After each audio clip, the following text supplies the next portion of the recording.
Those who go to gurus and say, Mother, will you please give a job to my son?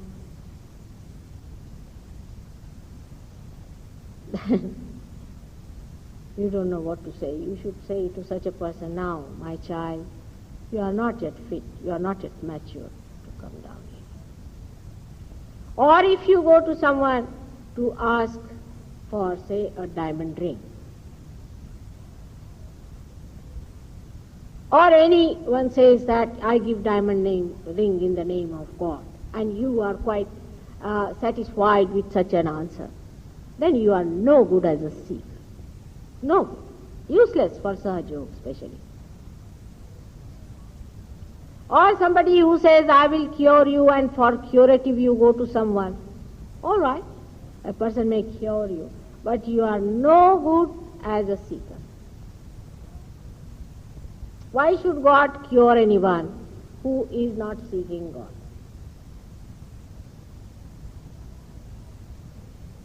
I mean, why should I repair this instrument if it is not going to carry my voice?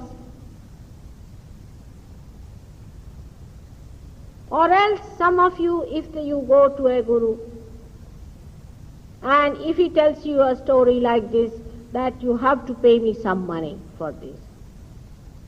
Because if you don't pay me money, you cannot be involved into this kind of a thing.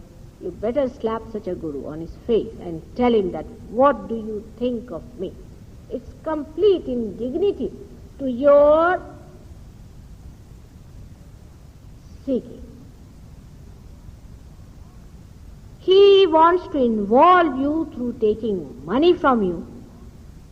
Can't you see that he is insulting you by saying that you are such a materialist, that when you give me money, then only you will be attached to seeking of God? Just think of it.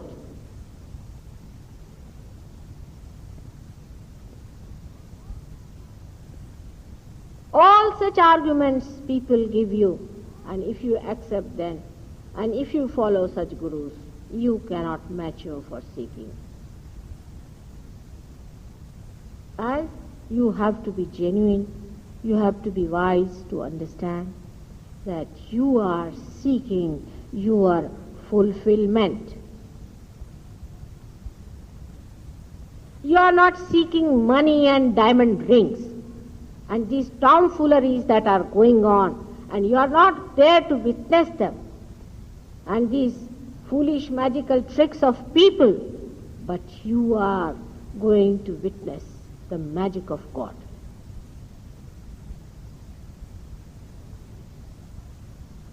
Then in the seeking also you must know that if God is the universal being, anybody who professes that we are the chosen ones and nobody else can be a chosen one, or he was the only prophet and he was the only God, and because he belonged to some organization, is nothing but absurd fanaticism and ugliness. Do not deceive yourself. Please try to understand.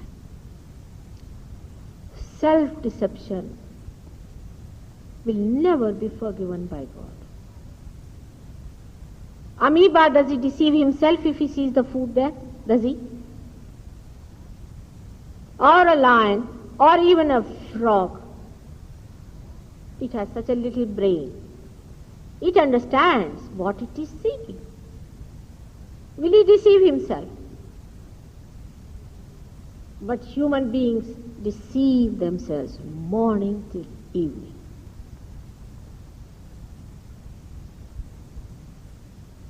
We have to seek God.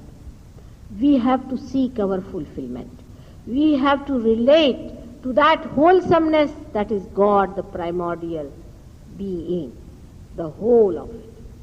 This is what we have to seek. You are created for that. If you study a little fetus in the womb of the mother, you will be amazed that the whole of the fetus is looked after by the navel cord from the mother. And though all the portions of the fetus are not yet fully developed as to get connected with the brain completely from the very beginning, still through one channel it is fed, looked after, managed.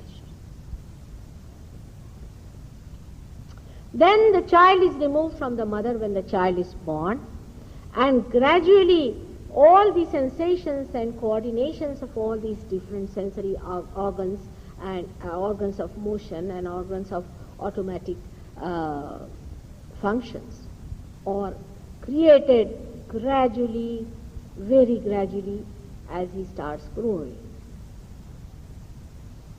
But once the connections are established, a human being starts acting. On his own, the whole body acts together. It knows when it is pinched here in the finger, the whole body knows that you are pinched. The whole knows about what has happened. The whole connection is established. It's a living process, it's a growing process which works on.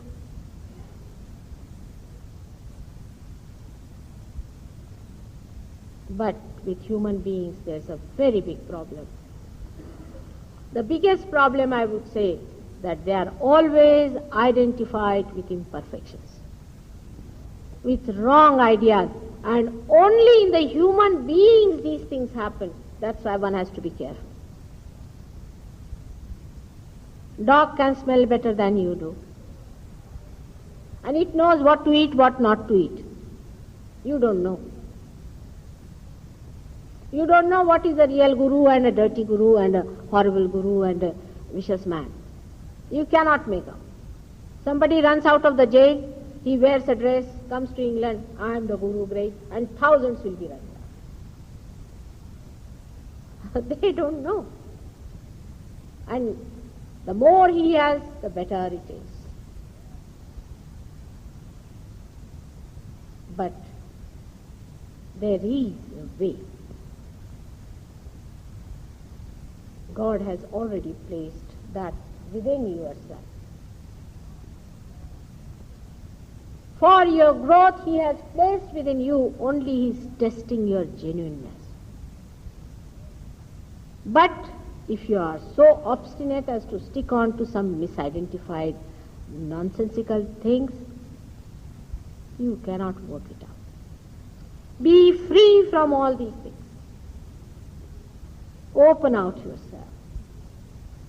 You all have to be aware of the whole. You all have to get self-realization. Though by that,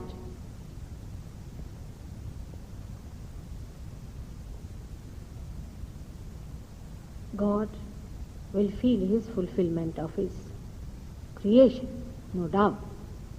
And He has to do it. He will do it. But He'll have to work very hard.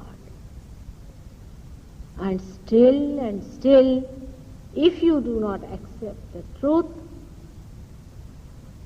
then the truth will be expressed, no doubt. But then the untruth has to be destroyed. And at that time, those who are identified with untruth will be also destroyed.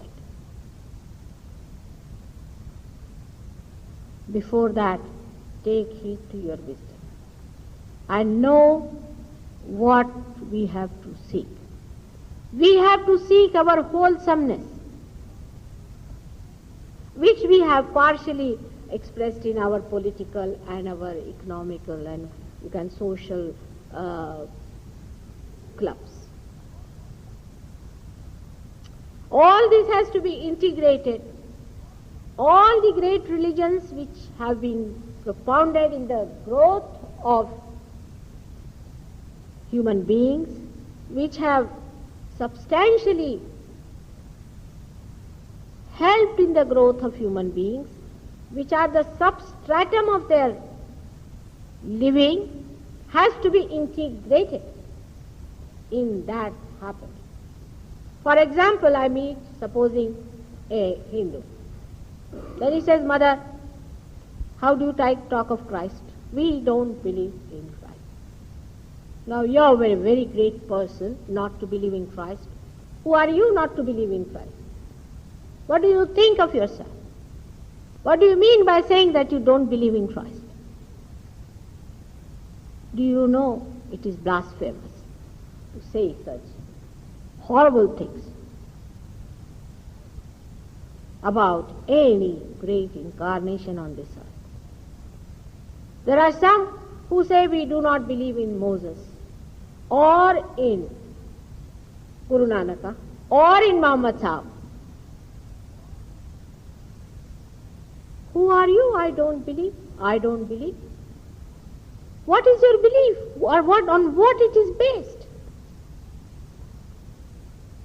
Why do you say such things? What do you know about them? Did they ever say that? For example, when Christ came, did he say that Moses was wrong? Did he say so? When Nanaka came, did he say that Muhammad was wrong? Did any one of these great saints say so? Then who are you to denounce them?